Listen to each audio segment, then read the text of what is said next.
Alright mga boss, sa mga naghanap naman dyan ng SUV po, kung hanap nyo naman po ay comfort at convenient po na sasakyan, meron tayo ditong 2017 na Ford Everest Titanium, 2.2 Titanium, Premium Plus po ito. Ito po yung top of the line natin mga boss sa 4x2. Automatic transmission, diesel yung engine, odometer nito, 70,000 km ang tinakbo. Price nito, 858,000 kasama na po ang transfer of ownership mga boss. Sa mga naghahanap nitong Ford Everest, kagwapo nito, nakita nyo naman po yung look nito mga bossing. Original paint po ito mga boss, paikot, wala po itong gas-gas, walang dent. Presentable po yung outside appearance nito, naka-Raptor grill na to. Yan, wala ka na pong gagawin dito, sasakyan mo na lang to. Naka-4 na Bosch Europa horn pa po yan mga boss. Meron na rin tong daytime running lights. Tapos yung headlamps nito, maayos pong headlamps nito, naka-projector headlamps, malilinis po yung headlight niyan, wala pong mga basag, wala pong crack yan mga bossing. Ganun po ito ka-presentable. Ending 3 ang plate number, naka-registered to hanggang March 2026 mga bossing. Meron na rin siyang fog lamps. May 4 na sensor sa harap. Ayan mga boss, 4 na sensor sa harap. Tapos meron pa, ito pang features nito na wala po sa ibang mga SUV. Ito meron na po itong automatic headlight washer na po yan mga boss. Walk around muna tayo dito. Mga gulong nito nasa 95% trade life mga boss. Naka Goodyear po na gulong to mga boss. Tapos yung mags nito naka 18 inches pang ano po ito, pang wild track ko na mags to. Malinis po yung mags nito, wala pong gutter marks. Ganun din po yung kapal, kung gaano po ng kapal ng gulong sa harap, ganun din po sa likod. Quality po ang unit na to. Panalo rin pong makakakuha nito mga boss, pati meron na siyang step board. Ayan, nakita niyo po yung step board, meron na siyang rain visor. Naka-Everest na rain visor. Tapos ito pa yung features nito. Ayun mga boss, oh. Automatic yan kahit po pag in-open mo po, kaya nyo pong i-open mga window niyan. Nakita nyo po yung automatic window niyan. Sa remote po, makokontrol mo na po yung mga window niyan. Mabubuksan nyo na po yan ng ganun po. Hindi nyo po kailangan pumasok pa sa loob kung meron kayong mga ipapasok sa loob. Tsaka nakita nyo po itong top of the line natin. Meron na po itong sunroof mga bossing. Tsaka yung kagandahan nito, naka-block na po yung ceiling nito. Ganun po ka-elegante itong Ford Everest natin. Wala tayong masabi. Handling, maayos, manobela, malambot. Pang ilalim nito, smooth po ang suspension. Kumbaga ako, nakagamit na po ako ng mga Fortuner, mga Montero po, pero yung kung handling at saka convenient po talaga yung hanap mo, Ford Everest po, the best talaga ito. Ayan mga bossing, pati yung etong likod nito, naka-automatic tailgate na po ito. Ayan mga bossing, nakita mo naman, may Everest na ilaw sa likod. Naka-automatic tailgate po yan, maayos din po, pati po yung taillight niya sa likod mga bossing, kung gaano naman po kaayos to. Ayan po, dito pa sa likod, nakita nyo yung view papunta sa harap. Kung gaano po ka-elegante yung loob nitong Premium Plus natin na Ford Everest. Ayan mga bossy, nakita nyo naman po, yung third row seats niyan kung gaano naman po, ayan po, automatic na rin pong umaangat yan, pati bumababa. Ayan, ito lang po yung pindutan sa side. Kung gaano naman po ka-elegante itong unit natin. Tapos yung matting nito sa likod, naka-deep dish matting na rin to. Maayos po ang likod nito mga boss, kahit alisin nyo po yung matting nito. Kompleto po ng tools. Ayan, may jack po tayo dyan. Reserbang gulong, check nyo rin po ang reserbang gulong nito. Makapal din po ang reserbang gulong, hindi pa po nagagamit yan mga bossing. Ganun din po sa likod, may 4 na rin po na sensor yan mga bossing.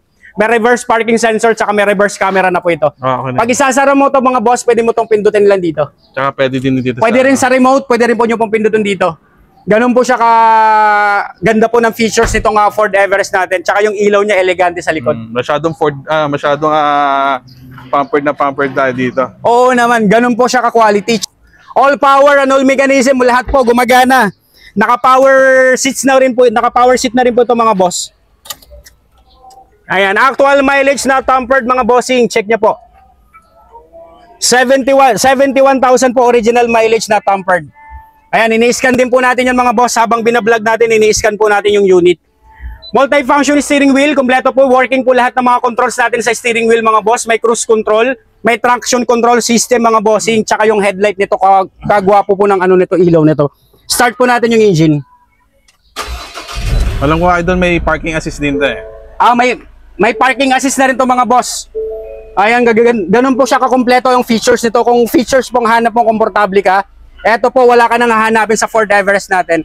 Shifting po goods. Reverse camera mga boss, nakita nyo naman po gaano kalinaw ang reverse camera nito. Dashboard, maayos. Naka-deep dish matting na rin po yan dito at saka sa second row mga bossing. Kompleto po ito. Ganyan po yung view niyan sa harap mga boss.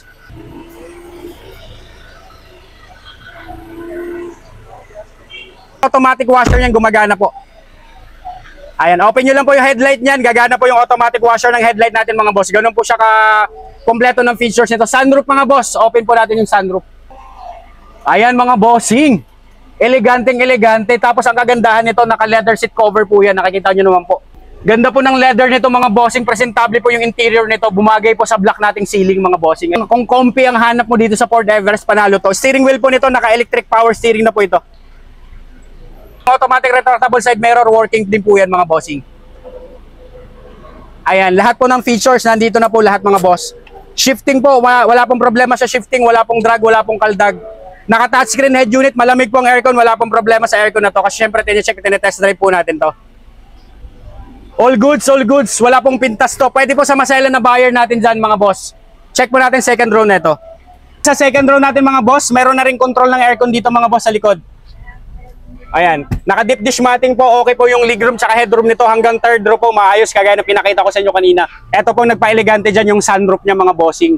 Multi-aircon ventilation na rin po itong Ford Everest natin mga bossing. Check po natin engine bay nito. Ayan mga bossing, nakita nyo naman po yung unit natin. Habang chinecheck po, habang nagbablog po tayo paikot, ini-scan po natin yung unit, wala naman pong fault code na nakita mga bossing.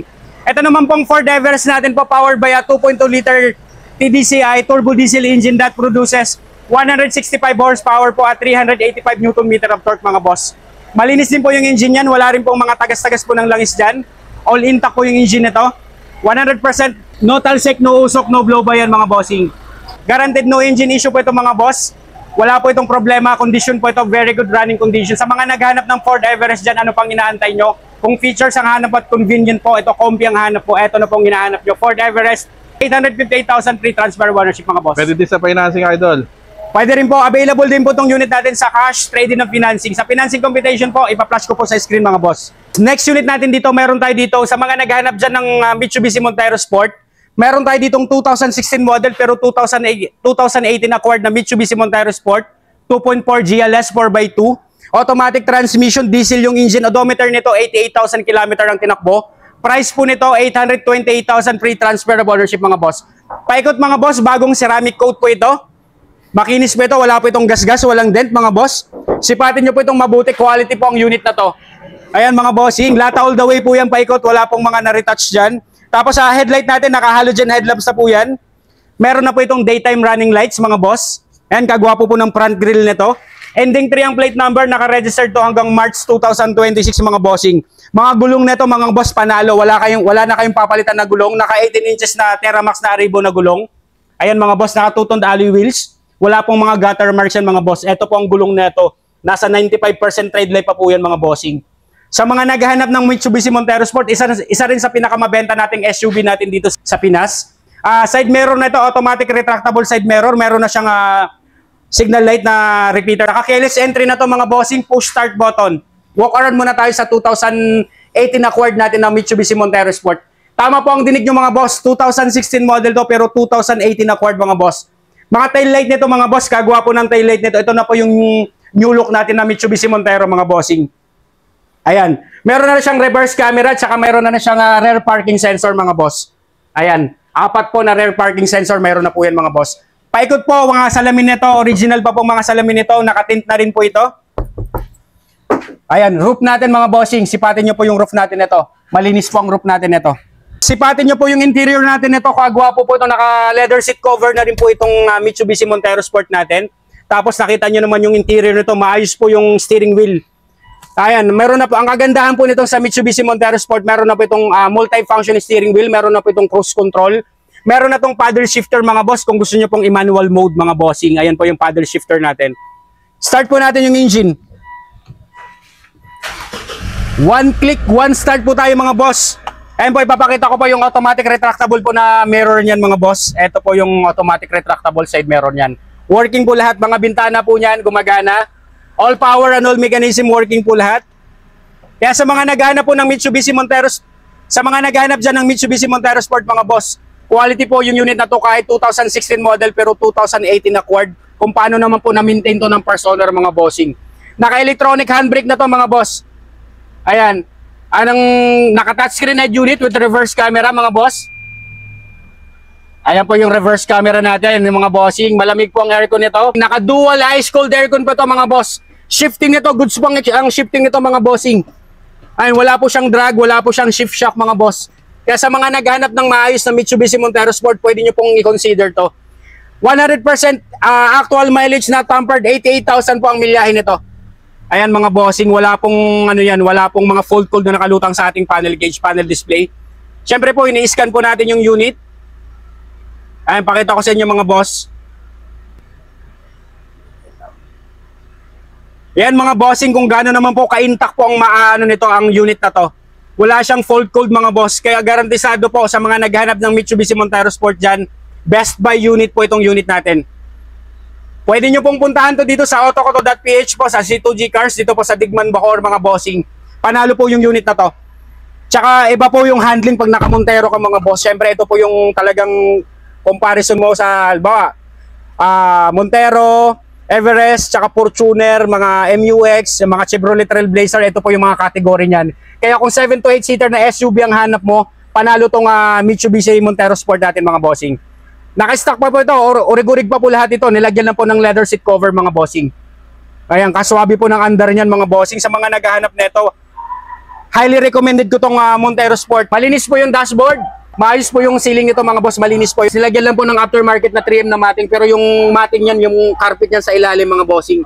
Nakita niyo naman kung gaano kalinis, 100%.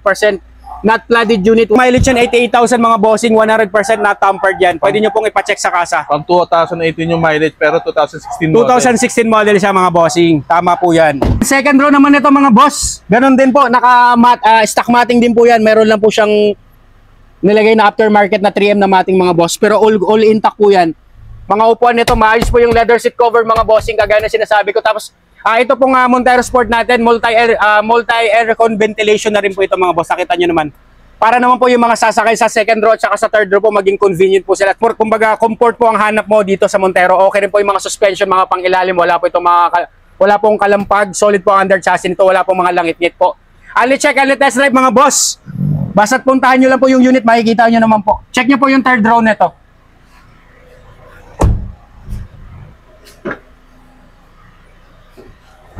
Maluwag din po yung trunk space nitong Montero mga boss. Kompleto naman po ng tools, reserbang gulong, meron din po tayo. Ayun mga boss, yung reserbang gulong bago pa po. May guhit pa po yan, hindi pa po nagugulo sa kalsada to, hindi pa na ano yan. Ayan, nakita nyo naman mga boss yung guhit nito. Quality units mga boss, wala ka nang gagawin dito, nothing to fix. Ready for long drive, sasakyan mo na lang tong Mitsubishi Montero Sport natin mga boss. Quality, quality. Check po natin yung engine bay nito.